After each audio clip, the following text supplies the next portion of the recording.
আশা করছি দ্রুততম সময়ে দেশের নতুন নতুন বিদেশি বিনিয়োগ আপনারা দেখতে পাবেন। অন্তর্বর্তী সরকার পৃথিবীর বিভিন্ন দেশের শীর্ষস্থানীয় বিনিয়োগকারীদের সঙ্গে নিয়মিত বৈঠক করে যাচ্ছে। তারা বাংলাদেশের বর্তমান ব্যবস্থায় বিনিয়োগের বিষয়ে খুবই আগ্রহী।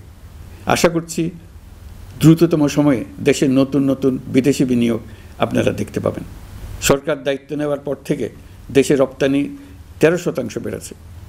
জানুয়ারিতে 7% কন্টেইনার হ্যান্ডলিং বেড়েছে। বাংলাদেশ বিনিয়োগ উন্নয়ন কর্তৃপক্ষ ইতোমধ্যে লাইসেন্সিং রিকোয়ারমেন্টস, প্রত্যাবাসন আইনসহ বিনিয়োগকারীদের যে সাধারণ সমস্যাগুলো রয়েছে সেগুলো সমাধানে কাজ শুরু করেছে। বাংলাদেশ বিনিয়োগ উন্নয়ন কর্তৃপক্ষ আগামী মাসে ঢাকায় 4 দিনব্যাপী আন্তর্জাতিক বিনিয়োগ সম্মেলন করছে। বিশ্ববিখ্যাত অনেক বিনিয়োগকারী এতে অংশ নেবেন।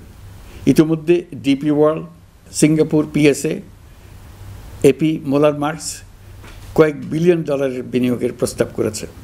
অন্তর্বর্তী সরকার দায়িত্ব গ্রহণের পর থেকেই স্বতঃস্ফূর্তভাবে পৃথিবীর সকল সরকার আমাদের প্রতি বন্ধুত্বের হাত বাড়িয়ে দিয়েছে। এটা শুরু হয়েছিল গত সেপ্টেম্বরে জাতিসংঘের বার্ষিক বৈঠকে। আপনাদের মনে আছে বিশ্বের সরকার প্রধানরা কীভাবে আমাদের সঙ্গে আগ্রহ নিয়ে দেখা করতে এগিয়ে এসছে।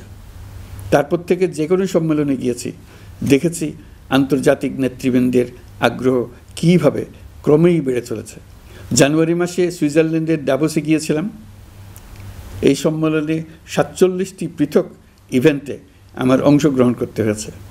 বিভিন্ন দেশের সরকার প্রধান, মন্ত্রী, বিশ্ব বাণিজ্যের নায়করা, জাতিসংঘের মহাসচিব, জাতিসংঘের বিভিন্ন সংস্থার প্রধানদের সঙ্গে বৈঠক করেছে। তারা আমাদের পাশে থাকার জন্য আন্তরিক আগ্রহ প্রকাশ করেছেন। সম্প্রতি আমি সংযুক্ত আরব আমিরাতে গিয়েছিলাম। তারা বিগত সরকারের সময় আমাদের ভিসা বন্ধ করে দিয়েছিল। আমরা সেই দেশের ভিসার দরজা খোলার চেষ্টা চালিয়ে যাচ্ছি। তারা আশ্বাস দিয়েছেন তাদের দিক থেকে সকল আনুষ্ঠানিকতা সম্পন্ন করে ভিসার দরজা উন্মুক্ত করবেন। আমি আশা করছি সেটা দ্রুতই উন্মুক্ত হবে।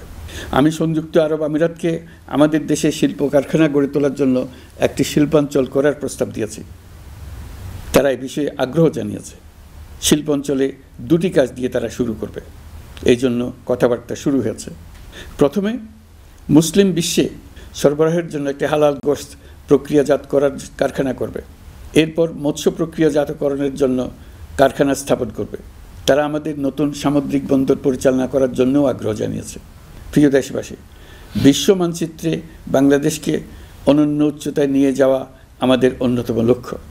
এই লক্ষ্যে আমরা আসিয়ানের সদস্য হিসেবে যোগদান করার বিষয়ে আগ্রহের কথা জানিয়েছি। এই বছরের শুরু থেকেই মালয়েশিয়া আসিয়ানের চেয়ারম্যানের দায়িত্ব গ্রহণ করেছে। মালয়েশিয়ার মাননীয় প্রধানমন্ত্রী আনোয়ার ইব্রাহিমের সঙ্গে এই বিষয়ে কথা হয়েছে। তিনি আমাদের আবেদনের প্রতি সমর্থন জানিয়েছেন, আমাকে মালয়েশিয়া সফরের আমন্ত্রণ জানিয়েছেন। আমি এই আমন্ত্রণ গ্রহণ করেছি।